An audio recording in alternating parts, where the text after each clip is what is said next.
This is a short demonstration how you can integrate TaskPipes with Zapier so that you can load the data from TaskPipes that you've reformatted and manipulated into any of your favorite SaaS products. So first of all, for this example, let's assume every day I get leads sent to me in a file that looks something like this. So we have like name, country, and a lead's phone number. And I want to load this into my CRM tool. Now at TaskPipes we use Base CRM.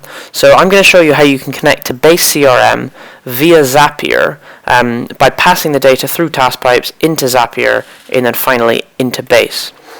So the first thing I do, like any TaskPipes process, is I need to load the data into the pipe. I've already done that, and you can see I have the data in this format here. Now there are a couple of data manipulation steps. For example, I'm pulling out first names, I'm pulling out surnames using the extract text functionality. So that's how you pull out the first name.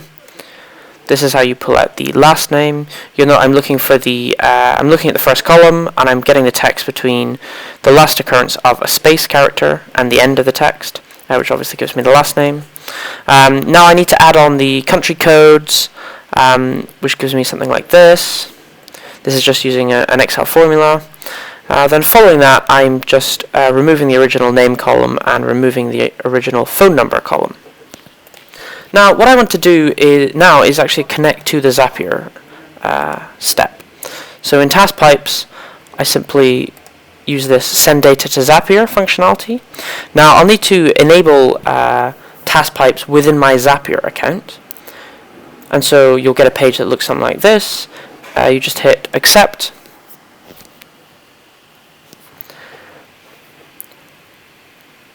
Now, when that loads in Zapier, what I can do is I can make a new Zap.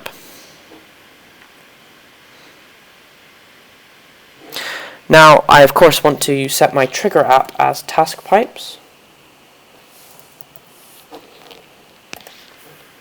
like so. And so whenever the process gets run, I then want to load data into my Base CRM tool. And I want to create a new lead. I hit continue.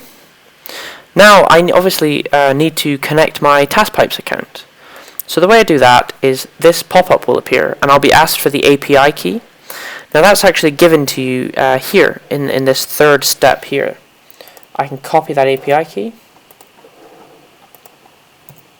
hit continue. Now Zapier will then verify this account, and it will say the account is working successfully. Now the next step is I actually need to tie into this Zapier webhook URL. So I copy this, and I paste it into this fourth step here in TaskPipes. Now these two copy steps basically provide the link between TaskPipes and Zapier, which allows us to pass data into the Zapier platform. Hit save. Now I need to hit continue. I've obviously got a base account connected already. I don't want to apply any filters in this case. Now obviously there are quite a lot of different entries I can have for a base lead, but all we're really interested in is first name, surname, and mobile number or telephone number. But first of all, we actually need to trigger TaskPipes to run so that Zapier can actually receive the data from that TaskPipes pipe. So the way we do that is we've already done this copy step. So I hit OK there. Now I need to actually run the process in TaskPipes. So this is what it's saying here in step number 5. I need to actually run it. So I hit run. Process will run. And then if I hit OK, I did this, then Zapier is now basically going to look and see when it receives that data and what the data looks like. Perfect. So it's found it. So now I can go back here. And now you'll see, if we just go back here, the format of the data in this last step here was country, first name, last name, and phone number with country code.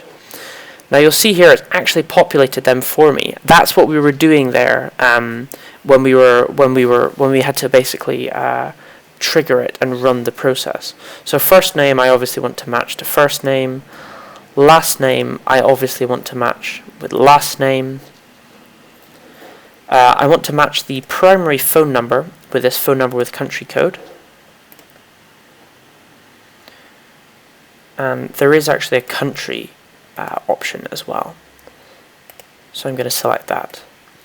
And that's it. So I hit continue. I can just test to make sure it works. And we can see there are 3 separate triggers, one for each row of data in TaskPipes. So if I now hit continue, I'll be able to say this is my base CRM update from TaskPipes. I can activate that Zap, and what I can do in TaskPipes is I can, if I basically run this process, TaskPipes will pull in the data from that Excel file, reformat it, clean it as required, and then load it into base. And what we'll see, if I just bring up my base screen, is that those 3 entries have been successfully added into base. So that's essentially how you can connect TaskPipes to Zapier, which allows you to pull the data in this. Once you've cleaned it, reformatted it, and structured it the way it needs to be in TaskPipes, you can load it into Zapier to then connect to the many dozen different applications they have.